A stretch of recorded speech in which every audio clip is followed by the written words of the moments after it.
প্রিয় দর্শকবৃন্দ, আসসালামু আলাইকুম ওয়া রাহমাতুল্লাহ। আজকে আমি আপনাদের সামনে আলোচনা করব রোজার বৈজ্ঞানিক উপকারিতা, মানবদেহের উপর রোজার প্রভাব এবং মৃত্যুর পরে রোজা কিভাবে আমাদের জন্য ঢাল বা রক্ষা হিসাবে কাজ করবে, এই গুরুত্বপূর্ণ বিষয়গুলো নিয়ে। প্রিয় ভাই ও বোনেরা, মানুষ শুধু একটি দেহ নয়, মানুষ হলো দেহ ও আত্মার সমন্বয়। আল্লাহ তাআলা এমন এক ইবাদত আমাদের উপর ফরজ করেছেন যা একসাথে শরীরকে সুস্থ রাখে এবং আত্মাকে পবিত্র করে, আর সেই ইবাদতের নাম হলো রোজা। আল্লাহ তাআলা পবিত্র কোরআনে বলেন, ইয়া আইয়ুহাল্লাযীনা আমানু কুতিবা আলাইকুমুস সিয়াম কামা কুতিবা আলাল্লাযীনা মিন ক্বাবলিকুম লাআল্লাকুম তাত্তাকুন। হে ইমানদারগণ, তোমাদের উপর রোজা ফরজ করা হয়েছে যেমন ফরজ করা হয়েছিল তোমাদের পূর্ববর্তীদের উপরে, যাতে তোমরা তাকওয়া অর্জন করতে পারো।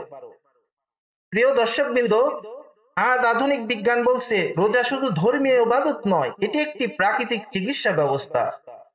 সারা বছর আমরা অনবরত খাওয়া দাওয়া করি, এতে পাকস্থলী ও অন্ত্র ক্লান্ত হয়ে যায়। রোজার সময় দীর্ঘক্ষণ খাবার না থাকায় হজমতন্ত্রের বিশ্রাম পায় এবং নিজেকে ঠিক করে নেওয়ার সুযোগ পায়। রোজার সময় শরীরে জমে থাকা অতিরিক্ত চর্বি ভাঙে এবং চর্বির সাথে শরীরের ভেতরে জমে থাকা বিষাক্ত টক্সিন বের হয়ে যায়। রোজা ডায়াবেটিসের ঝুঁকি কমাতে সাহায্য করে, ইনসুলিন সেন্সিটিভিটি বাড়ে, ফলে শরীরে রক্তের শর্করা ভালোভাবে নিয়ন্ত্রণ করতে পারে। রোজা রাখলে ব্রেন নতুন নিউরন তৈরি হতে সাহায্য করে, মানসিক চাপ কমে, দুশ্চিন্তা ও অস্থিরতা হ্রাস পায়। রোজার সময় শরীর পুরনো ক্ষতিগ্রস্ত কোষ ভেঙে নতুন কোষ তৈরি করে, যাকে বিজ্ঞান বলে অটোফ্যাগি। এটি ক্যান্সার সহ অনেক রোগের ঝুঁকি কমায়। প্রিয় দর্শকবৃন্দ, রোজা শুধু শরীর নয়, নফসকে নিয়ন্ত্রণ শেখায়। ক্ষুধা মানুষকে বিনয়ী করে, রাগ কমায়, লোভ দমন করে, সহনশীলতা ও ধৈর্য বৃদ্ধি করে।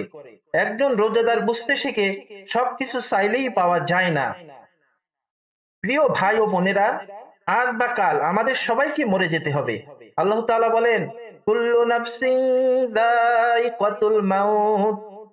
প্রত্যেক প্রাণীকে মৃত্যুর স্বাদ গ্রহণ করতে হবে। মৃত্যুর পর আর টাকা কাজ করবে না, পদবি কাজ করবে না, ক্ষমতাও কাজ করবে না, কাজ করবে শুধু আমল।